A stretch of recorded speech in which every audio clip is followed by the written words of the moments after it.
नमस्ते मित्रांनो, discovery of medicinal plants या माझ्या चॅनलमध्ये आपल्या सर्वांचं स्वागत आहे. नेहमीप्रमाणे नवीन एक वनस्पती आपल्या समोर आज मी दाखवत आहे. बहुतेक सर्वांच्या परिचयाची असणारी वनस्पती ज्याला फळं म्हणतात किंवा निवडुंग म्हणतात. खास करून निवडुंग या नावानं प्रसिद्ध असलेली ही वनस्पती काटेरी वनस्पती आहे. अशा पद्धतीने ही पसरते. हाताला हात जोडल्यासारखी त्याची पानं येत राहतात. एक एक तुकडा वाढत वाढत त्याची वाढ अगदी भरपूर पसरत जातं ते. आणि हे सुद्धा प्लांट अत्यंत दुर्लक्षित आहे. निवडुंग म्हणजे अगदी नाव सुद्धा दुर्लक्षित लोकांना करावं असं वाटते, पण अत्यंत महत्त्वपूर्ण अशी ही वनस्पती आहे.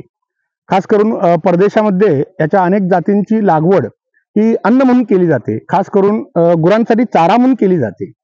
आयुर्वेदामध्ये तर याची जी फळं आहेत ती फार चांगल्या पद्धतीनं औषधामध्ये वापरली जातात.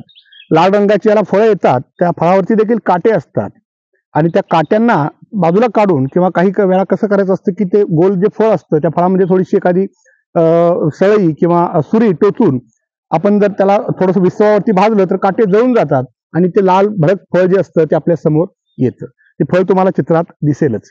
तर हे फळ खास करून दमा असेल, खोकला असेल, जुनाट खोकला यामध्ये अत्यंत गुणकारी आहे. हे फळ केवळ त्रिकटू घालून, त्रिकटू म्हणजे सुंठ, मिरी आणि पिंपळी याचे एक चिमूटभर आणि एक फळ असं जर सेवन केलं तर निश्चितपणे खोकल्याच्या रोग्यांना, जो जुनाट खोकला आहे, काही वेळा जंतामुळे देखील खोकला होतो, बऱ्याच लोकांना माहित नाही, तज्ञ डॉक्टर याविषयी मार्गदर्शन निश्चितपणे करू शकतात.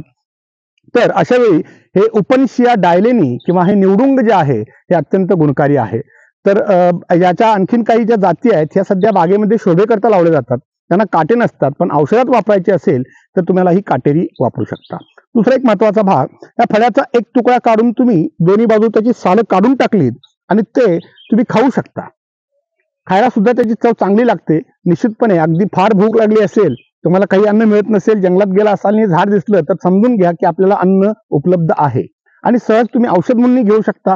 खास करून त्याचा फळाचा वापर निश्चितपणे करा. अत्यंत कमी पाण्यामध्ये जगणारा आहे. कुठेही कुंपणाला लावता येण्यासारखा आहे. कुंडीत लावू नका मात्र, कारण का त्याला काटे असतात. घरात लहान मुलं असतील तर त्यांना तो धोका होऊ शकतो. काटे अत्यंत अणुकुचीदार आहेत. याचा काटा लागला तर प्रचंड त्रास होतो. त्यामुळं हे फळ काढताना देखील अत्यंत काळजीपूर्वक काढावं लागतं. तर याचा निश्चितपणे वापर करा. हे ज्याला आपण हे फळं म्हणतो, मला वाटतं आपण गेल्या आठवड्यामध्ये एक व्हिडिओ टाकला होता, त्याच्यामध्ये सुद्धा एक फळं होतं, त्याला घायपात म्हणतात, पण हे फळं वेगळं आहे. धन्यवाद.